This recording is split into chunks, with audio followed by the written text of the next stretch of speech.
Company कैसे बन सकती है? क्या उनके पास दुनिया के सबसे ज्यादा शेयर्स है क्या? नहीं। उनके पास जितने शेयर्स है उसका वैल्यूएशन इतना ज्यादा है कि वो दुनिया की सबसे बड़ी कंपनी है।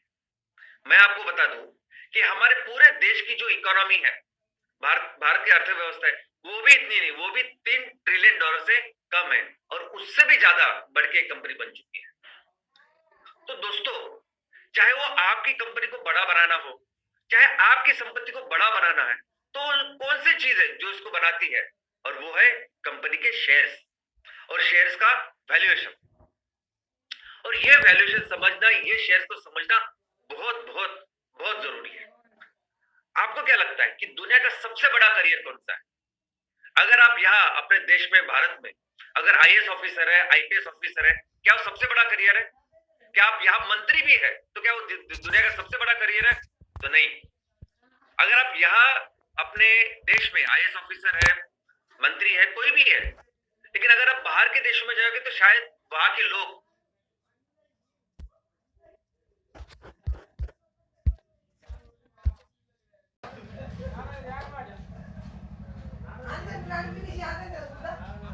वैल्यूएशन 60,500 करोड़ है, तो ये दुनिया का सबसे बड़ा करियर है। अगर ये है तो दुनिया में जितनी इज्जत आपको मिलेगी वो सबसे ज्यादा रहेगी। दोस्तों, आपका टैलेंट, आपका सब कुछ इस पे निर्भर होता है कि आपने इस पे क्या करके दिखाया है।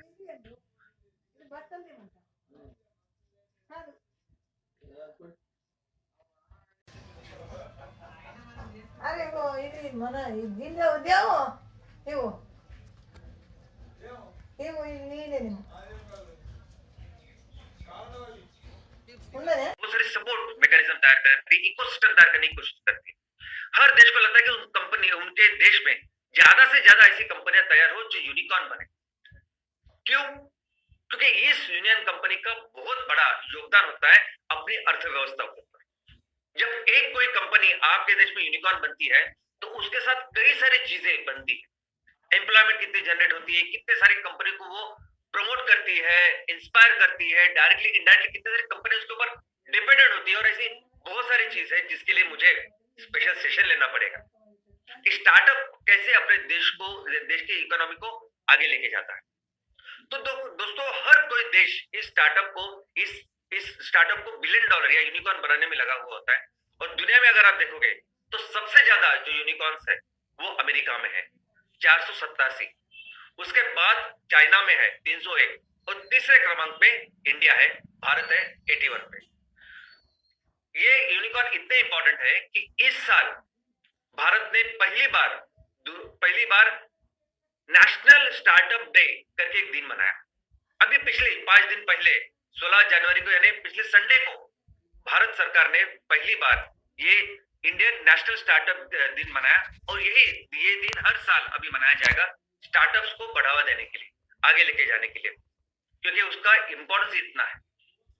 दोस्तों, अगर एमसीएल बिजनेस की बात करें तो आज हमारे पास इतना पोटेंशियल है। भारत को हमारे इस धरती माँ ने, कुदरत ने इतना सब कुछ दिया है कि कोई भी तहसील हो, 5,500 में से हर तहसील में हमारे पास इतने सारे संसाधन है, इतने सारे रिसोर्सेस है कि अगर उनको अच्छी तरह से हम लोग डेवलप करें, रिसोर्सेस सिर्फ जमीन ही नहीं, लोग है, टैलेंट है, सब कुछ है। अगर इसको हम अच्छी तरह से प्रमोट करें, अच्छी तरह से इसको यूटिलाइज करें, इनसे प्रोडक्ट्स बनाए, सर्विसेज बनाए और पूरी दुनिया को बेचे, तो हम हर तहसील में कम से कम 10,000 करोड़ की कंपनी बना सकते हैं। ये हमारा पोटेंशियल है। हमारे पूरे भारत में जितने 5,500 है, हर तहसील में जो अपनी हर एक एमसीएल बायोफ्यूल स्टार्टअप है, उसको हमें 10,000 करोड़ की कंपनी बनाना है। लेकिन सिर्फ एमबीएस ही नहीं, हमारे MVP, MCL village entrepreneur, MCL village project जो है, वो भी $1 बिलियन कंपनी बन सकती है। कैसे? तो अगर आपके ग्राम पंचायत में आप कुछ अनूठा, आप कुछ इनोवेटिव ऐसा काम करते हो, आउट ऑफ द बॉक्स सोच के आप अपने गांव के लिए, अपने किसानों के लिए कुछ करते हो, तो वो सोच, वो काम हम बाकी के ग्राम पंचायत, बाकी के जगह पे रेप्लिकेट करेंगे आपके कंपनी के नाम पे। और फिर वो आपके एक ग्राम पंचायत लेवल की कंपनी भी वो पूरे इतने सारे प्रोजेक्ट्स के मल्टीप्लिकेशन की वजह से आपकी कंपनी भी यूनिकॉर्न बन सकती है। तो दोस्तों ये सबसे इंपॉर्टेंट हमारा उद्देश्य है, ध्येय है हमारे इस पूरे एमसीएल परिवार में। मैं चाहता हूं कि आपके सभी की कंपनियां उस लेवल तक जाए, मैक्सिमम पोटेंशियल तक जाए। तो एक कैसे जाएगी ये समझने के लिए एक्चुअली शेयर्स, ये कंपनी का शेयर्स क्या होता है, कैसे शेयर्स का वैल्यूएशन बढ़ता है, ये समझना जरूरी है हमें। मुझे पता है कि हमारे परिवार में बहुत अलग अलग बैकग्राउंड के लोग हैं। कोई आर्ट्स से है, साइंस से है, कोई वकील है, कोई डॉक्टर है, कोई बाकी की चीज। हम लोगों ने कभी भी शेयर्स के बारे में ज्यादा पढ़ा नहीं होगा, समझा नहीं होगा, वैल्यूएशन वगैरह चीजों कभी हाथ नहीं लगाया होगा। लेकिन आज मैं आपके साथ कुछ ऐसी इंफॉर्मेशन शेयर करना चाहता हूं कि जो इंफॉर्मेशन हमें याद रखना जरूरी है, कंपलसरी है। मुझे ऐसा लगता है कि ये होने के बाद आप प्लीज घर जाके अब जरा पढ़ाई कीजिए कि क्या ऐसे होता है। दूसरी, मैं बहुत सारी इंफॉर्मेशन आपको देके, बहुत सारा नॉलेज देके आपको कंफ्यूज नहीं करना चाहता। मैं आपको इस प्रेजेंटेशन में सिर्फ वही चीजें बताना चाहता हूँ, समझाना चाहता हूँ कि जो हमारे बिजनेस के रिलेटेड है और जो हमें कंपलसरी समझनी है। तो चलिए शुरुआत करते हैं। सबसे पहले कंपनी। दोस्तों कंपनी यानी क्या? तो कंपनी एक ऐसा संगठन है कि जो जिस संगठन का कुछ आर्थिक और सामाजिक उद्देश्य होता है, और उस आर्थिक सामाजिक उद्देश्य के लिए ये कुछ लोग इकट्ठा आते हैं, संगठन बनाते हैं और व्यापार करते हैं, उसे कंपनी कहते हैं। और ये जो कंपनी है, ये कंपनी एक लीगल एंटिटी है, और ये लीगल एंटिटी भारत, वहां की जो सरकार होती है उस सरकार में मुद्रित, वो पंजीकृत या रजिस्टर्ड, नोंदणीकृत ऐसी होती। तो हर कंपनी एक नोंदणीकृत संस्था है। और हमारे भारत में कोई भी कंपनी हो, किसी भी लेवल की कंपनी हो, हर कंपनी जहां पंजीकरण करती है, जहां रजिस्ट्रेशन करती है, उस डिपार्टमेंट का नाम है रजिस्टर ऑफ कंपनीज, यानी आरओसी। इसके अलावा जो कायदा है, जो कानून है जिसके तहत सभी कंपनियां काम करती है, उसका नाम है इंडियन कंपनीज एक्ट 2013। एक्चुअली जो बेसिक एक्ट है, जब पहली बार इस कंपनी का एक्ट बना वो 1956 में बना, और उसके तहत आज तक सभी कंपनियों का काम चलता आ रहा है। 2013 में उसमें कुछ बदलाव हुए, जो फीडबैक्स थे उससे उसके दौरान वो सब चेंज हो गया, लेकिन बेसिक जो ढांचा है इस कंपनीज एक्ट का 1956 का, वो अभी भी बरकरार है। दोस्तों इस कंपनी के कई सारे प्रकार है, और ये प्रकार इस पे निर्भर है कि कितने सारे लोग आके इस कंपनी को बनाते हैं। सबसे पहला जो प्रकार है, सबसे पहले जो टाइप है, वो है सोल प्रोप्राइटरशिप, यानी ऐसी कंपनी की जहां उसका मालिक सिर्फ एक आदमी है और वो एक ही आदमी सभी रोल कर रहा है, सभी काम अपना कर रहा है। दूसरा जो प्रकार है, टाइप है, उसका नाम है पार्टनरशिप फर्म, जहां दो या ज्यादा लोग इकट्ठा आते हैं, पार्टनरशिप बनाते हैं और कंपनी को चलाते हैं। तो दोस्तों इस कंपनी में जब पार्टनरशिप में लोग काम करते हैं, हमें हमेशा लगता है कि 2-3 लोग रहेंगे जो पार्टनरशिप में काम करते हैं, लोग या संस्था जो भी।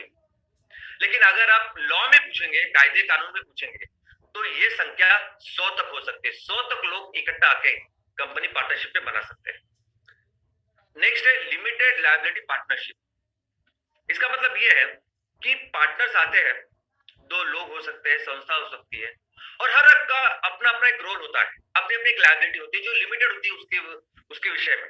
तो समझो 3 जन आते हैं, एक ने बोला कि मैं टेक्नोलॉजी संभालूंगा, तो वो टेक्नोलॉजी के लिए ही रिस्पॉन्सिबल होता है। एक होता है कि मैं पैसा फाइनेंस देखूंगा, तो फाइनेंस के लिए रिस्पॉन्सिबल होता है।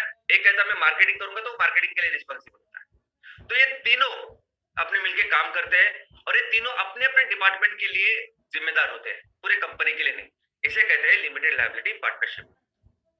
इसके अलावा प्राइवेट लिमिटेड कंपनी, ऐसी कंपनी जो प्राइवेट जो शेयर होल्डर्स है, वो हिस्सेदार, वो उसके ओनर है, वो हिस्सेदार है, और ऐसी कंपनी में ज्यादा से ज्यादा 200 लोग ओनर्स है, तो उसे हम लोग कहते हैं प्राइवेट लिमिटेड कंपनी। और अगर 200 से ज्यादा उसमें शेयर होल्डर्स है, तो उसे हम लोग कहते हैं पब्लिक लिमिटेड कंपनी। तो दोस्तों एक कंपनी कैसे फॉर्म होती है? तो कंपनी हमेशा फॉर्म होती है किसी आइडिया के साथ, बिजनेस आइडिया के साथ। एक कोई सामाजिक आर्थिक उद्देश्य हो जिसको अचीव करना है, कैसे करें, कौन सा व्यापार करें, कौन सी वस्तु, कौन सी सेवा को हम लोग तैयार करें और बेचें, या उसका लेन देन या व्यापार करें, उससे उस आइडिया के साथ तैयार होती है कंपनी। लेकिन आज के तारीख में जो भी कोई कंपनी शुरू करना चाहता है ना, उसका एक ही उद्देश्य होता है और वो है प्रॉफिट। कोई तो उनके आर्थिक सामाजिक बाकी की चीजों को ज्यादा वो देखते भी नहीं उसकी तरफ। वो सिर्फ देखते हैं कि मुझे पैसा कमाना है, इसलिए मैं कंपनी चालू करूंगा। तो पैसा कमाना है, मुझे कंपनी चालू करनी है, तो मैं क्या करूं, कौन सी कंपनी चालू करूं? तो वो आजू बाजू देखता है। तो उसको समझ में आता है कि रियल एस्टेट में बहुत ज्यादा लोग काम कर रहे हैं, रियल एस्टेट में लोग पैसा कमा रहे हैं, तो चलिए मिलकर रियल एस्टेट की कंपनी चालू करते हैं। फिर वो देखते हैं कि कोरोना में तो कितने सारे मेडिकल शॉप्स थे, मेडिकल शॉप्स का कितना धंधा बढ़ा, तो चलो मेडिकल की दुकान चालू करते हैं, किराना दुकान की चालू करते हैं, क्योंकि किराना तो लगने ही वाला है, कुछ भी रहे, लॉकडाउन रहे या कुछ भी रहे। यहाँ तक कि अगर किसी का चाय का ब्रांड है, किसी का कॉफी का ब्रांड है, तो वो तो बहुत अच्छा चल रहा है धंधा, चलो उसको शुरुआत करते हैं। तो इस प्रकार से लोग आज की तारीख में बिजनेस की शुरुआत करते हैं। उनका एक ही मोटो, एक ही फोकस रहता है, पैसा कमाना। लेकिन दोस्तों, बिजनेस जो है ना, बिजनेस है समस्या का समाधान। बिजनेस है ना, आज सपोज आप एक गांव में रह रहे हैं, अपने तहसील में रह रहे हैं, शहर में रह रहे हैं, तो वहां शहर में ऐसी कौन सी चीज है, ऐसी कौन सी कमतरता है, ऐसा कौन सा गैप है, ऐसी कौन सी जरूरत है लोगों की जिसको आप पूरा कर सकते हो? अगर आपके गांव में बच्चों के कपड़े की दुकान नहीं है, अच्छे बच्चों के कपड़े नहीं मिलते, तो अगर आपने अच्छे बच्चों के कपड़े तैयार किए, उसकी दुकान डाली, लोगों को दिए, तो वो हो सकता है बिजनेस। अगर आपके यहाँ मेडिकल फैसिलिटी अच्छी नहीं है, तो मेडिकल फैसिलिटी बढ़ाने के लिए अगर कुछ आप अच्छा करते हैं, तो वो है बिजनेस। अगर आप अपने लोगों को एजुकेशन में या बाकी कौन सी भी ऐसी चीज में मदद करते हैं उनकी लाइफ बेहतर करने के लिए, तो वो है बिजनेस। जो समस्या है उसको सॉल्व करने के लिए अगर कुछ करें, तो वो है बिजनेस। दोस्तों, आज एमसीएल परिवार में अगर हम देखें, तो हमारे पास कितने सारे समस्या है। हमारे गांव में किसानों की कितनी बड़ी समस्या, खेती की कितनी बड़ी समस्या। आज हमारे लोग गांव से अपनी खेती बाड़ी छोड़ के वहां शहरों में जाके बस रहे, और कहा, झोपड़पट्टी में। हमारे यहाँ गांव में, तहसील में, जगहों में एजुकेशन का प्रॉब्लम है, मेडिकल का प्रॉब्लम है। और ये सभी प्रोजेक्ट जो हम लोग कर रहे हैं ना, ये एमसीएल बायोफ्यूल स्टार्टअप कर रहे हैं, ये एमसीएल विलेज प्रोजेक्ट कर रहे हैं, ये सभी प्रोजेक्ट इन समस्या के समाधान के लिए कर रहे हैं। ये है बिजनेस। तो दोस्तों, ये जब बिजनेस हम लोग करते हैं, तो बहुत सारी चीजें लगती है। पहले लगती है मैन पावर। पहले तो आपको उसका एम्स एंड ऑब्जेक्टिव ये डिसाइड करना होता है कि चलो मैंने डिसाइड कर लिया कि मुझे क्या करना है, तो आप लिखते हैं कि मैं इस कंपनी के तहत कौन से उद्देश्य, कौन से ध्येय को हासिल करूंगा, और यही चीज आप वो आरओसी में देते हो। आरओसी में आपके ऑब्जेक्टिव्स ऑफ द कंपनी होते हैं। और फिर आप टीम तैयार करते हो, क्योंकि सभी काम आप अकेले नहीं कर सकते, आपको लगती है टीम अलग अलग काम करने के लिए। फिर आपको लगता है मटेरियल, यानी देखिए, अगर आप हमें बायोफ्यूल स्टेट का प्रोजेक्ट करना है, तो आपको जमीन लगती है, आपको ऑफिस लगता है, आपको कई सारी चीज। यानी अगर मैं इस कंप्यूटर पे काम कर रहा हूँ, तो ये कंप्यूटर भी एक इंपॉर्टेंट मटेरियल है जो मुझे लगता है बिजनेस के लिए। तो ऐसे कई सारे मटेरियल लग सकते हैं। और ऑफ कोर्स सबसे क्रूशियल, सबसे क्रिटिकल अगर कुछ है, तो वो है पैसे। पैसे लगते हैं, क्योंकि अगर पैसे नहीं आपके पास, तो ये कितनी भी अच्छी आइडिया वो आगे जा ही नहीं पाएगी, स्टार्ट ही नहीं हो पाएगी। तो पैसे, और इसके अलावा ऑफ कोर्स बहुत सारी चीजें लगती है जो मैं अभी इसमें लेना नहीं चाहता, लेकिन उसमें टेक्नोलॉजी है, रॉ मटेरियल है, मार्केट है, बहुत बहुत सारी चीजें हैं जो डिटेल में पढ़नी पड़ती है किसी बिजनेस को स्टार्ट करने से पहले। दोस्तों, आज जिसके ऊपर हम लोग फोकस करने वाले इस टॉपिक का, वो है पैसे। तो कैसे कोई कंपनी पैसे जमा करती है, वो देखते हैं। तो सबसे आसान या सबसे मोस्ट क्या बोलते हैं, फेमस तरीका हमारे सभी उद्योजकों के पास है, वो है कर्जा।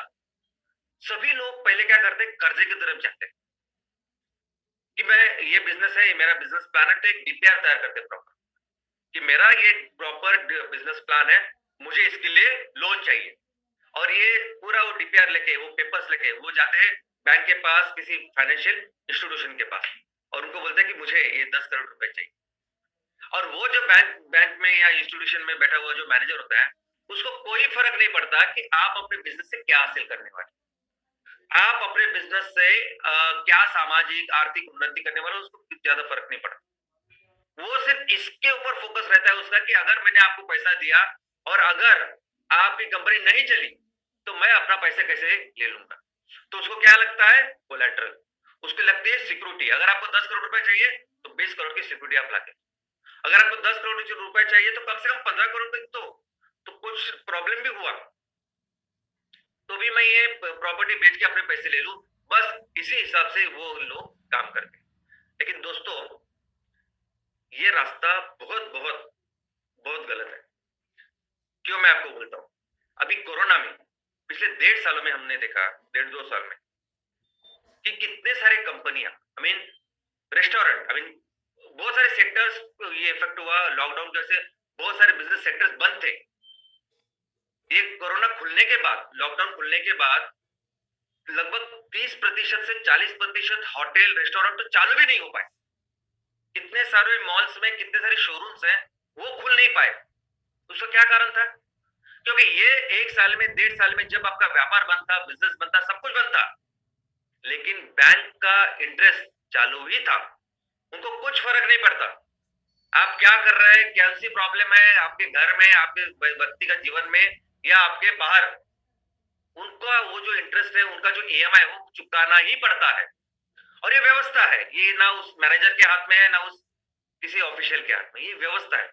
और इसी की वजह से इतने सारे बिजनेसेस प्रॉब्लम में आते हैं, संकट में आते हैं। दोस्तों, दूसरा जो तरीका है जो लोन का नहीं, वो है कंट्रीब्यूशन। अगर कुछ पैसे चाहिए तो कंट्रीब्यूट करते हैं।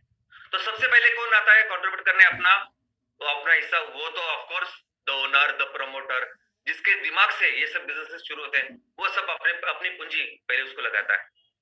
और दूसरे जो है वो है अदर देन प्रमोटर। यानी दो ही तरीके हो सकते हैं। अगर मुझे बिजनेस शुरू करना है, मुझे 10 करोड़ रुपए चाहिए, तो एक तो मैं अपने यहां से लेके आऊंगा, नहीं तो मैं जो प्रमोटर नहीं बाकी के लोगों से लेके आऊंगा। और कौन सा उसका तरीका होता है? वो तरीका होता है शेयर्स। शेयर यानी हिस्सेदारी। तो आप मुझे पैसे दो, मैं आपको मेरी कंपनी में हिस्सेदारी दूंगा। बस इतने सिंपल प्रिंसिपल के साथ ये काम शुरू होता है। कितने सारे लोग आ सकते हैं आपकी कंपनी को पैसा देने, कंट्रीब्यूट करने। ये भी डिपेंड होता है कि कौन सी टाइप की कंपनी है आपकी। यानी हमने देखा कि प्रोप्राइटरशिप में, एलएलपी में जितने सारे जो लोग रहते हैं वो उतने कंट्रीब्यूट कर सकते हैं। लेकिन लिमिटेड कंपनी में अगर आप देखोगे तो प्राइवेट लिमिटेड कंपनी में 200 लोग शेयर होल्डर हो सकते हैं, 200 लोग आके आपको पैसा दे सकते हैं। और पब्लिक लिमिटेड कंपनी में 200 से भी ज्यादा लोग पैसे दे सकते हैं। लेकिन पब्लिक लिमिटेड कंपनी में भी आप किस तरह से पैसा ले सकते हो, ये डिपेंड करता है कि आपकी पब्लिक लिमिटेड कंपनी ये लिस्टेड है स्टॉक या शेयर मार्केट में या नहीं। दोस्तों, इसके अलावा जैसे हम लोगों ने अभी कंट्रीब्यूशन या शेयर्स बहुत सारे लोगों से लेते हैं और कंपनी के लिए पैसे इकट्ठा करते हैं, वैसे कर्जा भी आप बहुत सारे लोगों से ले सकते हैं। जरूरी नहीं कि सिर्फ एक बैंक या एक इंस्टीट्यूशन आपको कर्जा दे। हो सकता है वही 200, 500, 1000 लोग भी आपको अपने अपने हिसाब से कर्जा दे। एक तो वो जो लोग है, एक एक आदमी जो आपको कर्जा दे रहा है, एक तो उसकी जो जोखिम होती है, रिस्क होती है, वो कम हो जाती है। और आपको इन सबको कोलैटरल देने की जरूरत भी नहीं होती। और इसी लोन को, जैसे हम लोग कंट्रीब्यूशन को करते हैं शेयर्स, वैसे हर इस एक लोन को कहते हैं डिबेंचर्स। और ये डिबेंचर दो टाइप के हो सकते हैं, यानी दो ही नहीं, बहुत सारे टाइप के हो सकते हैं। लेकिन दो प्रमुख इसके जो टाइप्स है, जो प्रकार है, वो ये है कि अगर लोग स्टार्ट करते हैं डिबेंचर से, मैं आपको पहले तो कर्जा दूंगा, देखूंगा कि आपकी कंपनी चल रही है कि नहीं। लेकिन जब उनको पता चलता है कि कंपनी तो बहुत अच्छी चल रही है, तो वो चाहते हैं कि वो सब उनका कर्जा शेयर्स में तब्दील हो, तो शेयर्स उनका बढ़े। तो convertible debenture, non convertible debenture, और ऐसे कई सारे चीजें हैं इस डिबेंचर के बारे में। लेकिन मैं आज वो आपके साथ डिस्कस नहीं करूंगा, क्योंकि हमारा जो फोकस है वो है शेयर्स के ऊपर। तो ये सब है कि हम लोग कंपनी के लिए एक तो पैसे ला सकते हैं कंट्रीब्यूशन से, शेयर से, नहीं तो हम लोग पैसे ला सकते हैं इस लोन से, डिबेंचर से। लेकिन एमसीएल में हम लोग क्या करेंगे? तो एमसीएल में पूरी जिंदगी जो हमें बिजनेस करना है इसको लेके हमारे कुछ सिद्धांत है, कुछ नियम है। और वो नियम ये है कि हम कोई भी लोन नहीं लेंगे। हमारी कोई भी एमसीएल स्टार्टअप कंपनी, हमारी कोई भी एमसीएल विलेज कंपनी, कोई भी किसी भी प्रकार का लोन किसी के ऊपर नहीं होगा। हर कंपनी, हर बिजनेस जो हमें तैयार करने हैं वो प्रॉपरली 100% लोन फ्री ऐसे ही बिजनेस है, कोई भी लोन नहीं, कोई भी इंटरेस्ट नहीं, कोई भी टेंशन नहीं। यहां तक के हमारा जो किसान है, किसान के ऊपर भी कोई लोन ना हो, क्योंकि सबसे इंपॉर्टेंट पर्सन जिसके बलबूते पे हमें इतनी सारी इकोनॉमी अर्थव्यवस्था बनानी है, उसके ऊपर भी कोई लोन ना हो। ये हमारा संकल्प है, ये हमारा नियम है, सिद्धांत है। तो चलिए देखते हैं शेयर्स, कंपनी के शेयर्स को। अभी इसी शेयर्स को इक्विटी भी कहते हैं, इसी शेयर को स्टॉक्स ऐसा भी कहते हैं। तो क्या होता है शेयर्स? तो दोस्तों सपोज ऐसी आपकी कंपनी है, तो आपकी कंपनी की जो हिस्सेदारी है या आपकी कंपनी की ओनरशिप जो है, वो ओनरशिप का छोटा सा स्मॉलेस्ट यूनिट है शेयर्स। यानी अगर आपकी कंपनी के 10 लाख शेयर्स है, इसका मतलब क्या कि आपने अपनी कंपनी की जो ओनरशिप है, मालकी है, वो 10 लाख हिस्सों में बांटी है। तो और 10 लाख हिस्सों में सबसे ज्यादा हिस्से जिसके पास होते हैं वो उस कंपनी का ओनर होता है। तो शेयर्स है आपकी मालकी का सबसे स्मॉलेस्ट हिस्सा। अभी इसके प्रकार है इस शेयर्स। सबसे पहला प्रकार है तो कॉमन शेयर्स, ऑर्डिनरी शेयर्स। यानी कौन से शेयर्स? यानी वही शेयर जिसके साथ कोई प्रमोटर शुरू करता है। यानी ये वो शेयर्स होते हैं जो प्रमोटर जैसे ही होते हैं, जो आपकी कंपनी की तरक्की के साथ बढ़ते हैं, कम ज्यादा होते हैं, जो आपको कंपनी को चलाने के लिए जो वोटिंग राइट्स होते हैं, जो डायरेक्टर्स को चुनाव होते हैं, जहां वोटिंग देनी होती है, तो वहां चुनाव का भी काम आप वोटिंग भी कर सकते हो अगर आपके पास ये ऑर्डिनरी शेयर्स। और ये सबसे ज्यादा शेयर जो लोग दुनिया में खरीदते हैं, इसमें इंटरेस्ट होते हैं, वो है कॉमन शेयर्स। इसके अलावा और एक दूसरा प्रकार है जिसको कहते हैं प्रेफर्ड शेयर्स। अभी ये जो शेयर्स है ना, ये ऐसा समझिए कि हाइब्रिड है, लोन यानी कर्जा और शेयर्स, इसके बीच का हाइब्रिड सहयोग। इसमें कुछ फीचर्स लोन के ही है, लोन के भी है और कुछ शेयर्स के भी।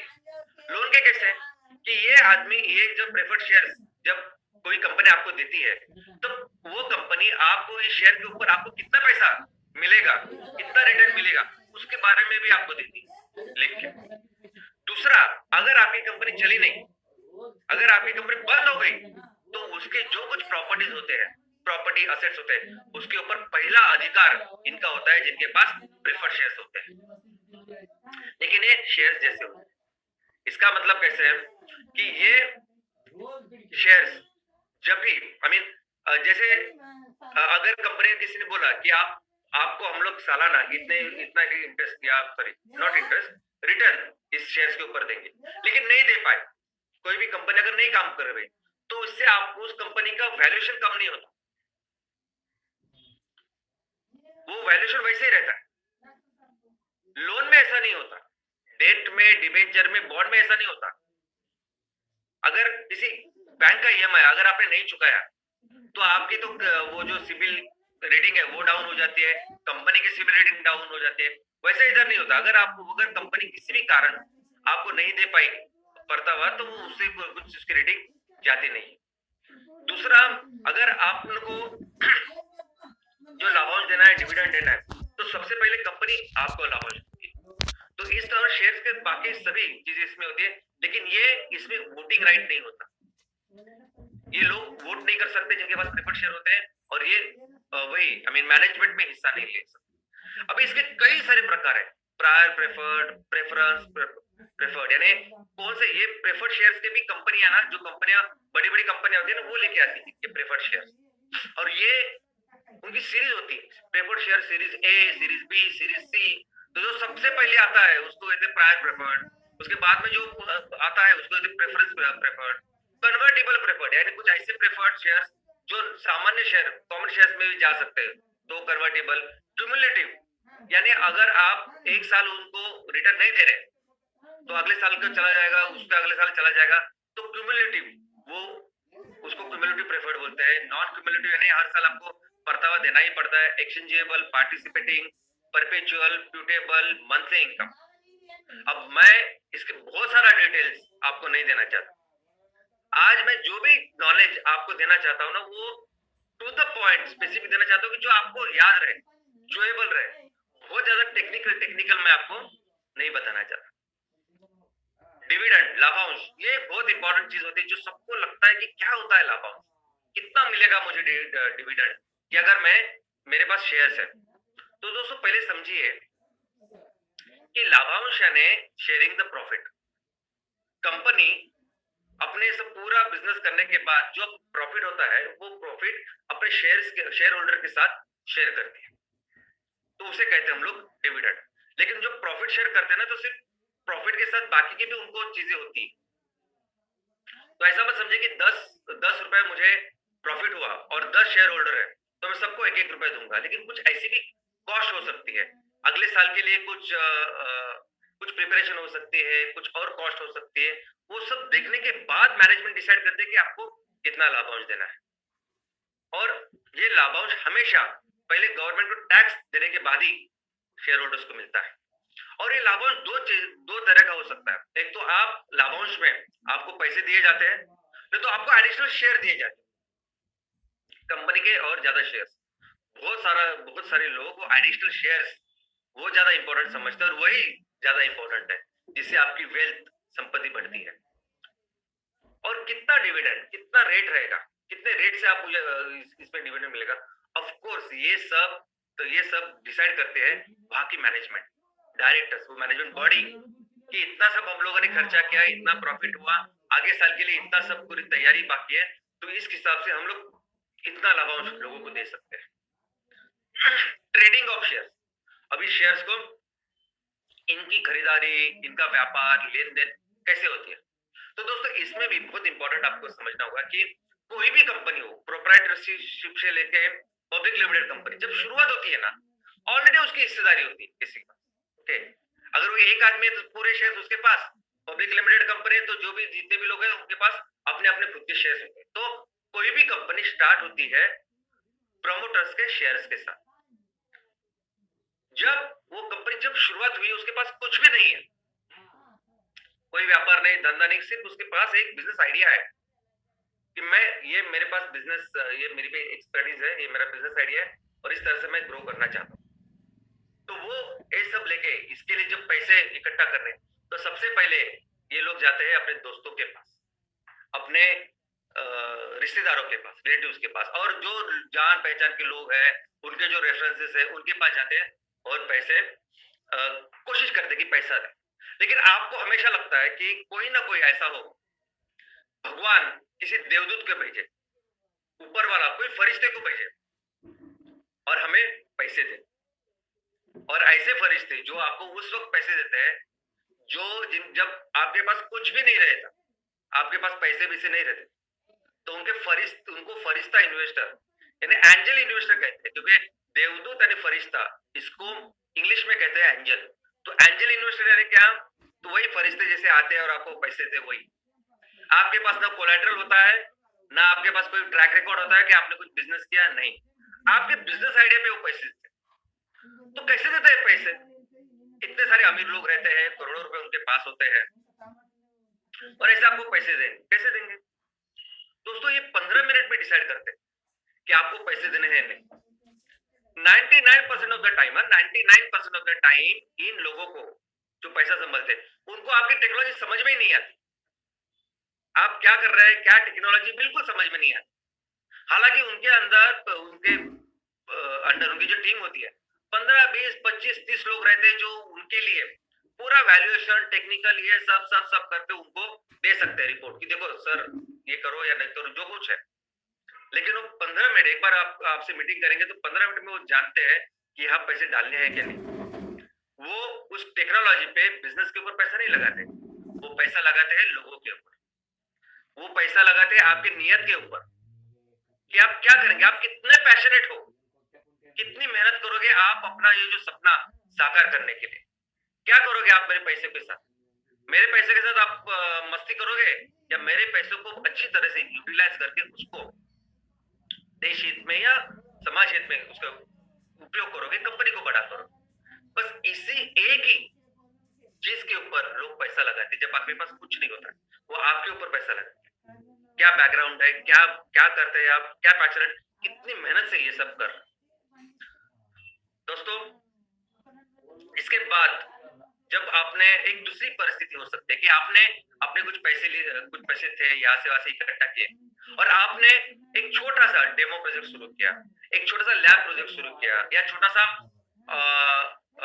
ऐसा प्रूफ ऑफ कंसेप्ट ऐसा कुछ प्रोजेक्ट शुरू किया और चलाया, और फिर अभी आपको लगता है कि ये छोटा जो डेमो प्रोजेक्ट है इसको अभी मैं बहुत बड़ा करूंगा, बहुत बड़ी कंपनी का निर्माण करूंगा।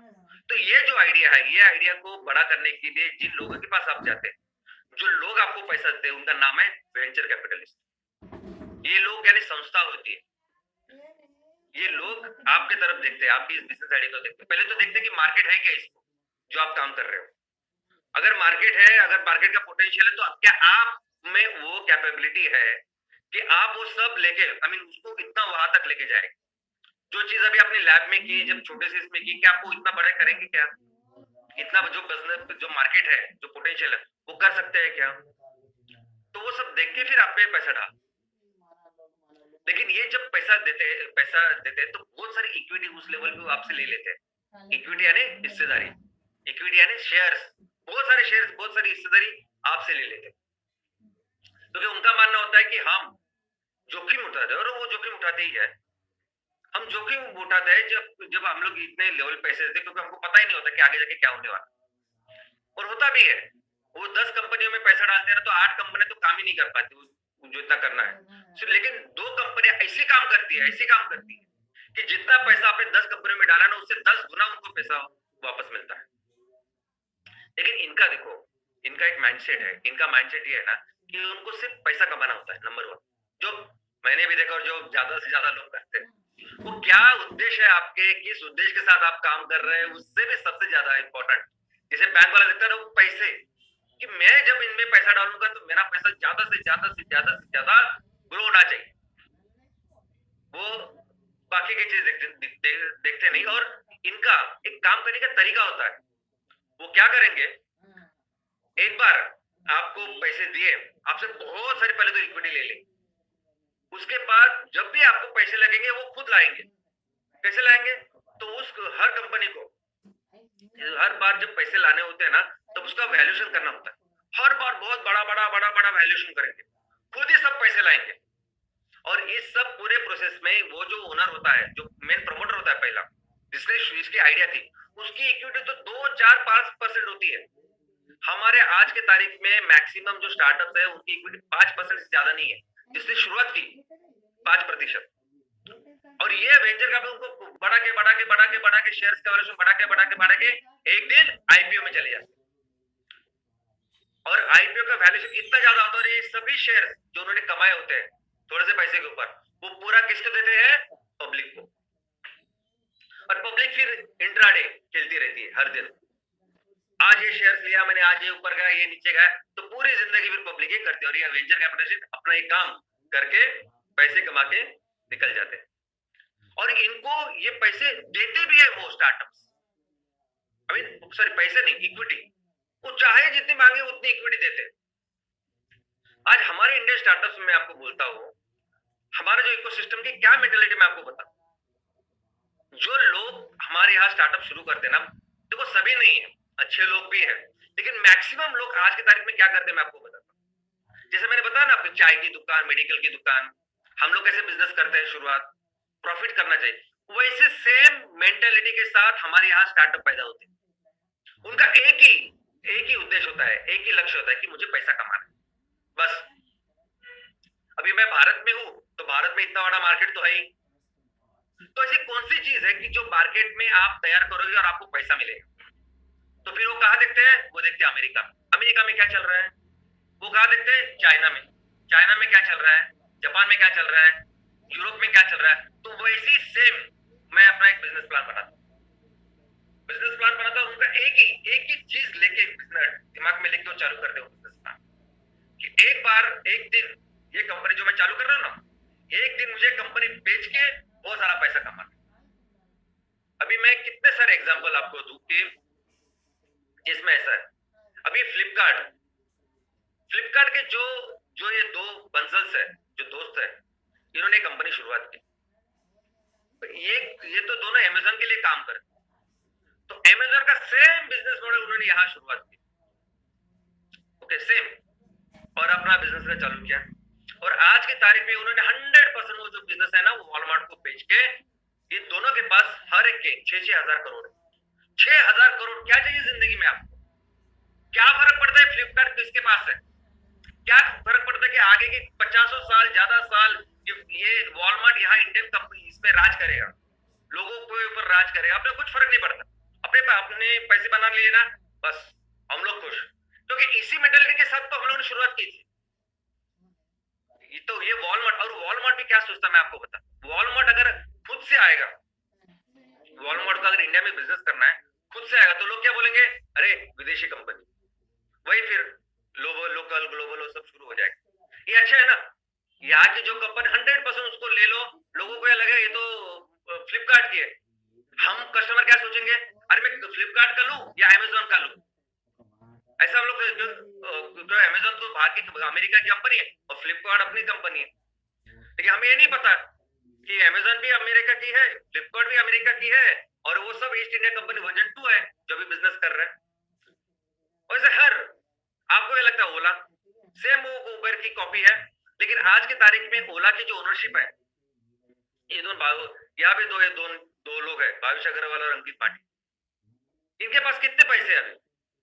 इनके दोनों की जो इक्विटी वो मिला के 10% से भी कम है।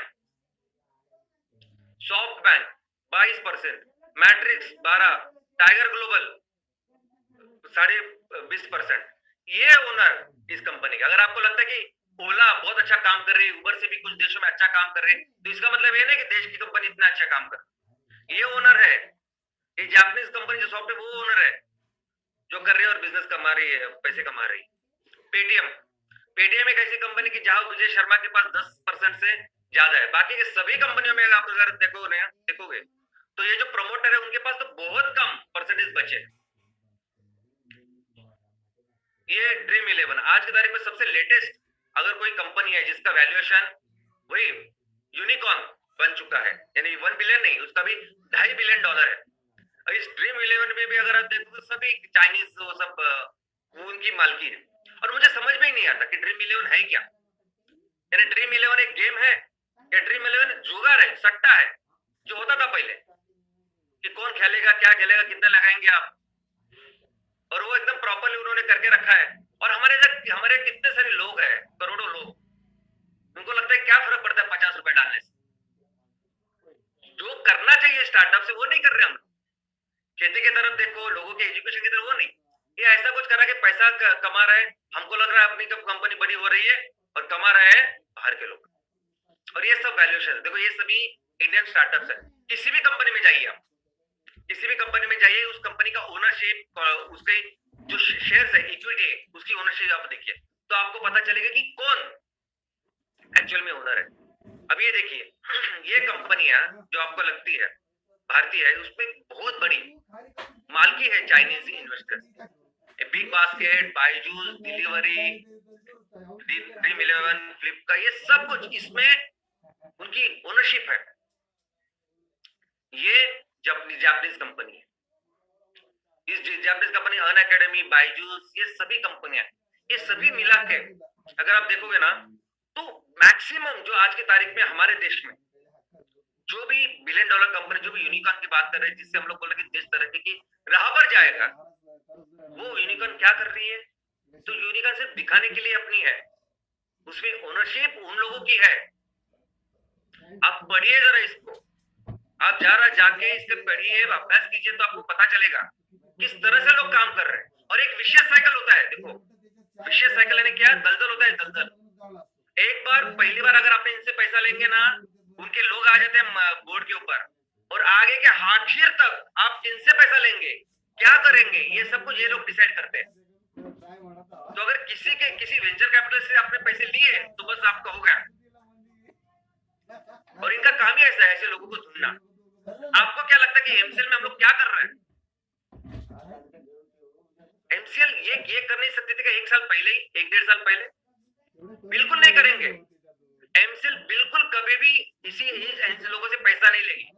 एमसीएल किसी भी, कोई भी हमारी स्टार्टअप हो, एमसीएल बायोफ्यूल स्टार्टअप, कोई भी हमारा एमबीएस हो, कोई भी हमारा एमसीएल विलेज प्रोजेक्ट हो, इसमें भी जो पैसे आएंगे ना वो हम खुद खुद लगाएंगे, खुद लाएंगे, भले उसकी थोड़ी सी दिक्कत हो, थोड़ा सा वक्त लगे, मेहनत लगे, लेकिन हम लोग देखेंगे कि ये सभी कंपनियों के ऊपर मालकी जो है वो हमारे लोगों की रहे। आज हम लोग प्रजासत्ताक मना रहे हैं 4-5 दिन के बाद। प्रजासत्ताक यानी हमारी पूरा जो कॉन्स्टिट्यूशन है उसका पूरा जो अधिकार है, पूरा देश चलाने का अधिकार हम लोगों ने लोगों के हाथ में दिया था इस दिन। तो क्यों ना ऐसा दिन हम लोग अर्थव्यवस्था में बनाए, क्यों ना हम लोग अपनी सभी जो बिजनेसेस कर रहे हैं, जो मेहनत कर रहे हैं, जो प्रॉफिट्स कर रहे हैं, वो हमारे लोगों के कंट्रोल में रखे। कभी भी हम लोग एमसीएल को, एनसीएल की किसी भी कंपनी की मालकी किसी भी बाहर के वाले को देंगे ही नहीं।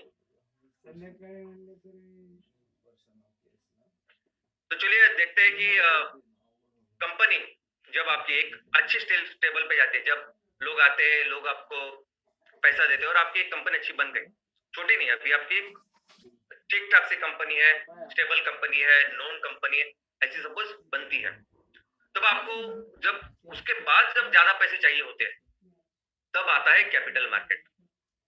तो अगर आपकी प्रॉपर कंपनी है, बैलेंस शीट है, सब कुछ है, लोग जानते हैं, सब कुछ है, और आपको जब चाहिए तो बहुत सारे उसके ऑप्शंस है कि आप कैसे पैसे रेज कर सकते हैं।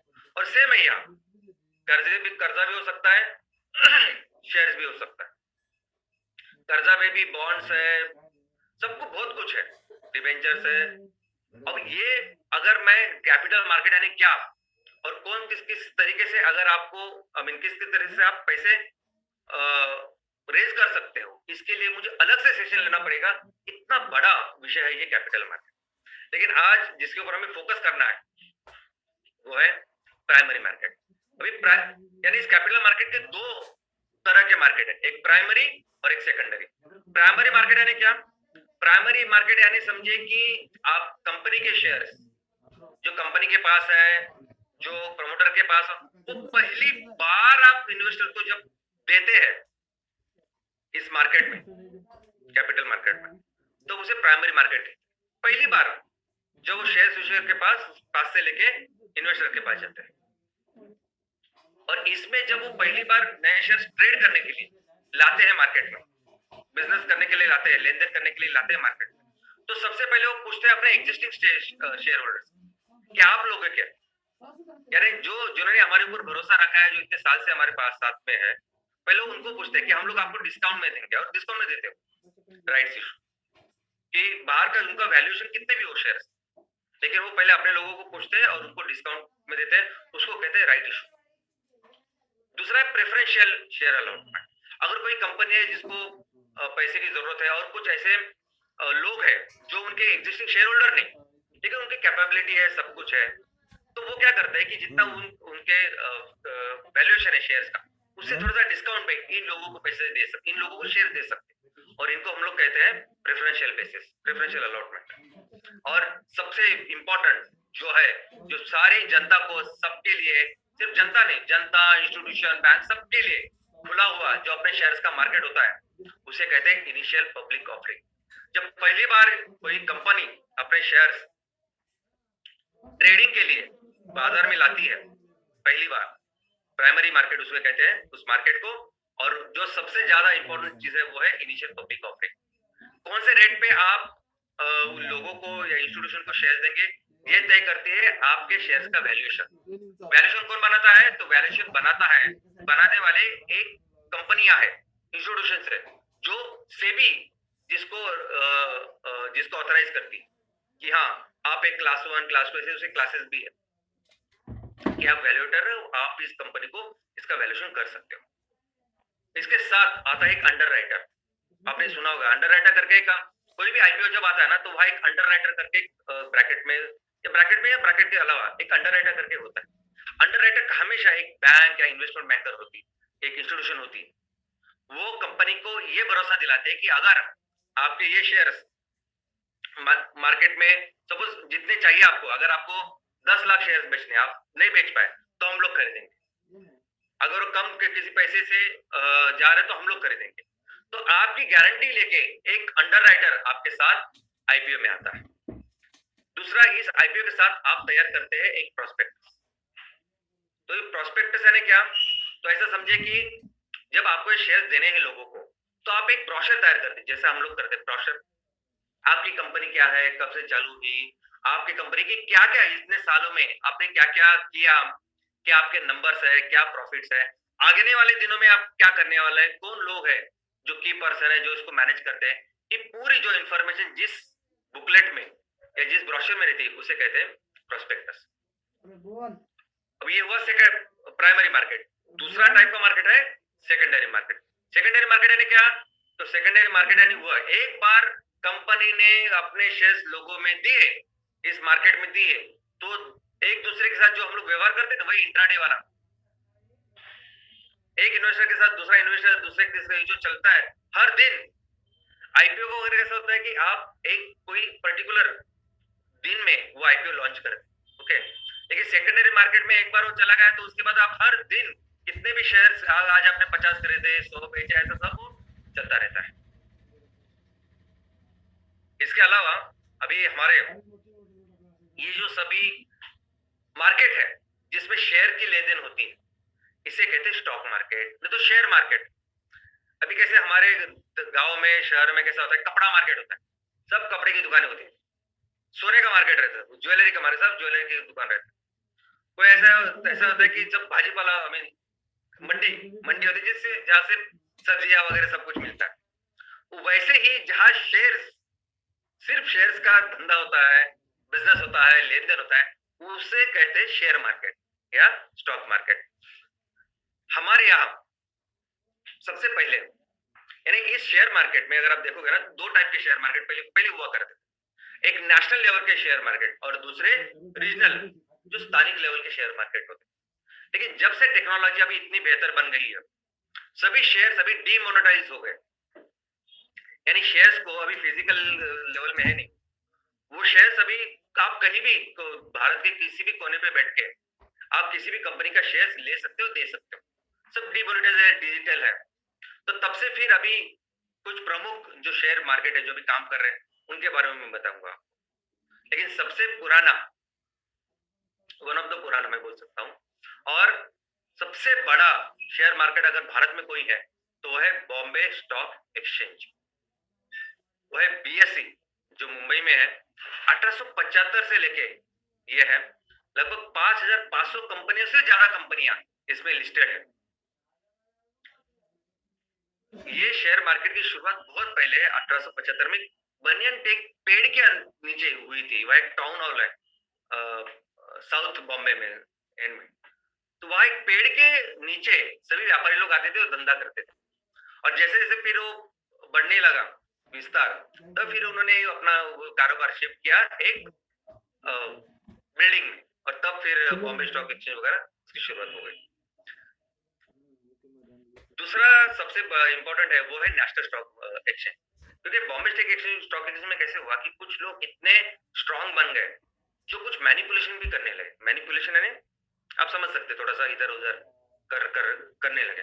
तब फिर गवर्नमेंट ने सोचा कि इस पूरे जो खरीदारी है, जो बिजनेस है, उसमें एकदम ट्रांसपेरेंसी आनी चाहिए। इसलिए 1992 में भारत ने नेशनल स्टॉक एक्सचेंज, गवर्नमेंट ने नेशनल स्टॉक एक्सचेंज करके दूसरा ऐसा एक्सचेंज शुरू किया जो 100% डिजिटल था, 100% ट्रांसपेरेंट था, और एक व्यवहार होने के लिए कुछ सेकंड लगते थे, या एक सेकंड में 200-300 ऐसे व्यवहार हो सकते। इतना फास्ट अभी ये एक्सचेंज बन चुका है। 1900 से भी ज्यादा कंपनी इस पे लिस्टेड है। तीसरा जो अभी शुरुआत हुई है 2017 में, वो है इंडिया इंटरनेशनल एक्सचेंज, जो अहमदाबाद में है। वो यहाँ इंटरनेशनली कोई भी आदमी भारत की किसी भी कंपनी से शेयर का लेन देन कर सकता है। अभी भारत में ऐसा है कि अगर हमारे यहाँ भी दिन है तो अमेरिका में रात है। तो ये ऐसा एक्सचेंज है कि जो 24 घंटों में से 22 घंटे शुरुआत होती है, चालू रहता है, यानी आप कभी भी इसे ट्रेडिंग कर सकते हो। अगला है multi commodity exchange of India. 2003 में minister of finance, government of India, सभी जो एक्सचेंज है वो 100% मिनिस्टर ऑफ फाइनेंस के है, गवर्नमेंट ऑफ इंडिया के है। ये मैक्सिमम नॉन फेरस मेटल्स यानी सोना, चांदी, बाकी एनर्जी, ये सभी जो कमोडिटीज है उसके साथ काम करते हैं। इसके अलावा national commodity and derivative exchange है। यहाँ भी सभी अलग अलग कमोडिटीज, सभी जो ग्राहकों को जो चीजें लगती है वो, एंड एग्रीकल्चर, आजकल एग्रीकल्चर की भी बहुत सारी चीजें हैं जो कमोडिटीज है वो इस पे लिस्ट होती है। तो आज कांदा का भाव इतना है, इसका भाव इतना है, ये सब इस पे चलता रहता है। इंडियन कमोडिटी एक्सचेंज लिमिटेड ये भी सेम कमोडिटी में काम करती है, मुंबई में स्थित है। इसके अलावा है एक metropolitan stock exchange of India. इसमें क्या होता है कि इसमें जो फाइनेंशियल इंस्टीट्यूशंस है, बैंक है, बाकी एनबीएफसी है, जो पैसा देती है और पैसे में फिर लोन का व्यवहार, शेयर, ये सब कुछ होती है ना, वो सब यहाँ ट्रेड होती है उनके शेयर्स। और वो एक्स एमएससी करके नाम से जाना जाता है, और वो भी मुंबई में है। इसके अलावा कोई बहुत सारे ओल्ड स्टॉक एक्सचेंजेस है जो अभी काम नहीं करते, लेकिन वो बहुत इंपॉर्टेंट है। जैसे कलकत्ता स्टॉक एक्सचेंज। अब ये कलकत्ता स्टॉक एक्सचेंज आपको सुनकर ताज्जुब होगा, ये बॉम्बे स्टॉक एक्सचेंज से भी बहुत पहले का है, बॉम्बे से पहले। यानी आपने सुना, अगर आपको मालूम होगा तो भारत की सॉरी ब्रिटिश लोगों की पहली राजधानी पहले मुंबई नहीं थी, वो पहले थी ये कलकत्ता। तो ये कलकत्ता में स्टॉक एक्सचेंज बहुत अच्छा, बहुत बड़ा हुआ करता था, लेकिन अभी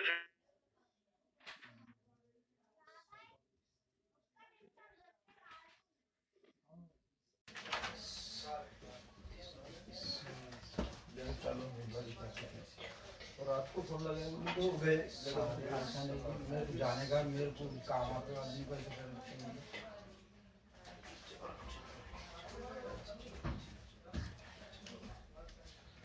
तुम्हारे को रखे जी नहीं। हाँ जी, अच्छा वो तो है ना, क्या करूँ, उधर से अड़चन इधर अड़चन।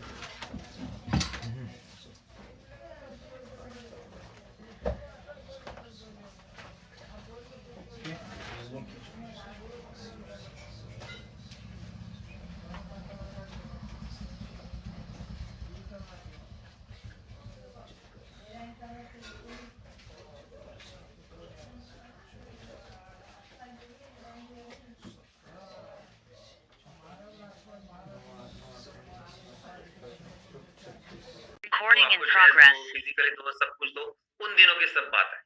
अब ये सभी कुछ सिमट के आ गया है, यही जो मैंने बताया उसे पांचे स्टॉक एक्सचेंज पर। पूरे दुनिया में दोस्तों जो स्टॉक एक्सचेंज, जो ये स्टॉक का जो कारोबार है पूरी दुनिया का, इसमें जैसे हमने देखे कि हमारे यहाँ नेशनल स्टॉक एक्सचेंज है, कुछ इंटरनेशनल भी, नेशनल है, इंटरनेशनल है और रीजनल है। वैसे हर देश में अपने अपने स्टॉक एक्सचेंज चलते हैं, लेकिन सबसे ज्यादा बिजनेस अगर किसमें होता है तो ऐसे स्टॉक एक्सचेंज जो है वो नंबर 1 है अमेरिका में, दूसरा है चाइना, जापान, बाद में फ्रांस, और बाद में इंडिया का नंबर आता है। तो ऐसे, लेकिन अभी इंडिया का जो कारोबार है, बिजनेस, वो थोड़ा अभी बढ़ रहा है। और हमें पता है कि पूरी जो दुनिया की इकोनॉमी है, उस इकोनॉमी में अपना हिस्सा 3% है। तो वैसे ही ये जो स्टॉक का जो कारोबार चल रहा है पूरी दुनिया में, उसमें भी भारत का जो व्यापार है वो लगभग 3% है। लेकिन दोस्तों एक क्लब है, इसमें पूरी दुनिया में 16 ऐसे स्टॉक मार्केट्स हैं जिनका व्यापार $1 ट्रिलियन से ज्यादा है, और जिन्हें हम लोग कहते हैं $1 ट्रिलियन क्लब। और सिर्फ 16 स्टॉक एक्सचेंज है दुनिया में जिनका बिजनेस इतना ज्यादा होता है। और आपको सुन के ताजुब होगा, लेकिन हमारे देश के ये सबसे इंपॉर्टेंट 2 स्टॉक एक्सचेंज जो है, बॉम्बे स्टॉक एक्सचेंज और नेशनल स्टॉक एक्सचेंज, बीएसई और एनएसई, ये दोनों उस $1 ट्रिलियन में शामिल है, क्लब में शामिल है। हमने इंडेक्स भी सुना होगा ना, इंडेक्स, बीएसई का इंडेक्स बड़ा कम हुआ या एनएसई का इंडेक्स बड़ा कम हुआ, आज का ये रेट हुआ, ऐसा सब होता है। तो क्या है इंडेक्स, और हर दिन लोग क्यों देखते हैं कि क्या हुआ, आज का क्या हाल है, मार्केट का क्या हाल है, बाजार का क्या हाल है, क्या हो रहा है। तो दोस्तों ये जैसा ऐसा समझे कि हमारे घर में चावल होता है, चावल आप पकाते हो, और चावल पका के नहीं तो आप क्या करते हैं, तो थोड़ा उस चावल को लेके हाथ में देखते हो कि पका के नहीं, तो आपको पता चलता है कि पूरा ये जो चावल है वो भी पक रहा है बर्तन में। वैसे ही हमारी पूरी अर्थव्यवस्था, अभी बॉम्बे स्टॉक एक्सचेंज में 5,500 से भी ज्यादा भी कंपनियां हैं, लेकिन उसमें कुछ 30 ऐसी कंपनियां आइडेंटिफाई की है, 30 कंपनियां जो स्टेबल है, स्ट्रांग है, जो अलग अलग सेक्टर से, ऐसे नहीं एक सेक्टर से सभी कंपनियां अलग अलग सेक्टर को दर्शाती है। ये 30 कंपनियों को लेके एक इंडेक्स भारत सरकार ने बनाया है या इस स्टॉक एक्सचेंज ने बनाया है जिसे कहते हैं बीएसई इंडेक्स। और पिछले साल सितंबर में हमने बहुत बड़ा एक माइलस्टोन अचीव किया, वो है 60,000 जो उसके इंडेक्स है उसको पार किया। 1983-86 में इसकी शुरुआत हुई इंडेक्स की, और आज की तारीख जब शुरुआत हुई तब 100 से शुरुआत हुई थी, और अब ये 60,000 बन चुका। तो इतना व्यवहार इतना ही बन चुका। तो ये सेंसेक्स जो है, ये 30 कंपनियां क्या करती है, उनका सेंसेक्स क्या है, इसके ऊपर आपको पूरा पता चलेगा कि पूरे बिजनेस में क्या हो रहा है। वैसे ही एनएससी में अगर आप देखोगे तो एनएससी में है निफ्टी, अगर आपने सुना होगा निफ्टी 50 ऐसा उनका इंडेक्स है। तो एनएससी में उन्होंने उनकी जो कंपनी है उसमें से 50 ऐसी कंपनियां निकाली अलग अलग सेक्टर की स्ट्रॉन्ग अच्छी। तो उस 50 कंपनी का अभी आज क्या हाल है, तो वही उसको ही कहते हैं हम लोग एनएससी इंडेक्स। वो आ गया है कम है ऐसा।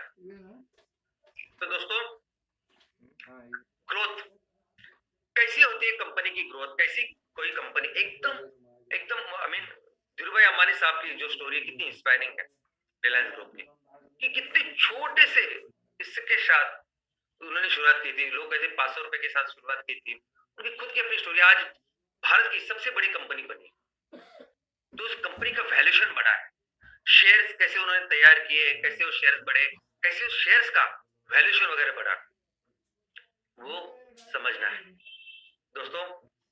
और हमें ये भी समझना है कि कैसे हम अपने हर कंपनी को 10,000 करोड़ की कंपनी बनाएंगे, कैसे हमारी हर MCL biofuel startup company 10,000 crore की कंपनी बनेगी, कैसे हमारे शेयर्स चाहे वो एमसीएल बायोफ्यूल स्टार्टअप के हो चाहे वो एमपीओ के हो, कैसे हम लोग अपनी कंपनी के साथ इतने सारे लोगों को भी संपत्ति बढ़ाएंगे। क्यों मैं कहता हूं कि आप शेयर्स लो, देखो एक समय ऐसा था कि हम लोग बोलते थे कि आप लोग बताओ शेयर्स लो, ज्यादा से ज्यादा शेयर्स लो। तो ऐसा नहीं था कि वो शेयर से हम लोग